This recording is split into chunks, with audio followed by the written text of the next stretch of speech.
இந்த மாதிரி சோதனை கர்த்தர் சொன்னதுன்னா என் சன்னதிக்கு வந்து என்ன செய்யாத செலுத்துங்க, என் சன்னதிக்கு வந்து துதிங்க, என் பாதப்படி வந்து நீங்க பணிந்து கொள்ளுங்க, என் பாதப்படி வந்து வணங்கி கொள்ளுங்க என்று கர்த்தர் சொல்லுறார். அப்போ அப்போ அப்போ விதி இதுதான். வேதவசனம் எப்படி சொல்லுது, தேவன் சொல்ற மெத்தட் எப்படி சொல்லுது, அவர் பாதப்படி வந்தா நீங்க என்ன செய்யணும், அதை நீ தேவனை பண்ணிக்கணும்னு நினைச்சீங்கன்னா பாதப்படி வந்துடுங்க.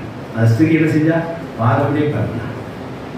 என்ன தைலத்தை ஊற்றி தலைமையில அதை துடைத்தான், ஓயாம முத்தம் செய்தார். 2 பேர் அதை ஓயாம எங்க கை வச்சாங்க, போய் சோழர் அமைக்க இதெல்லாம் கிடையாது, நேராக பாதத்தான் செஞ்சாங்க. இப்பதாங்க செஞ்சாங்க.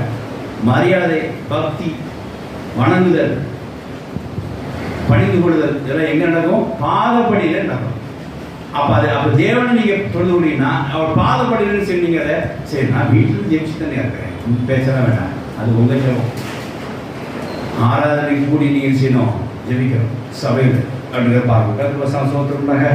தேவ சன்னதிக்கு வந்து நீங்க என்ன செய்யணும், பாதப்படி வந்து தேவனை தொழுது கொள்ளணும். அது என்ன ஆகும் அப்படின்னு சொன்னா, தேவ சன்னதி எதுக்காக தொழுது, பாதப்படி எதுக்காக தொழுது கொள்கிறோம் அப்படின்னா, அங்கே கர்த்தருடைய வார்த்தை வெளிப்படும்.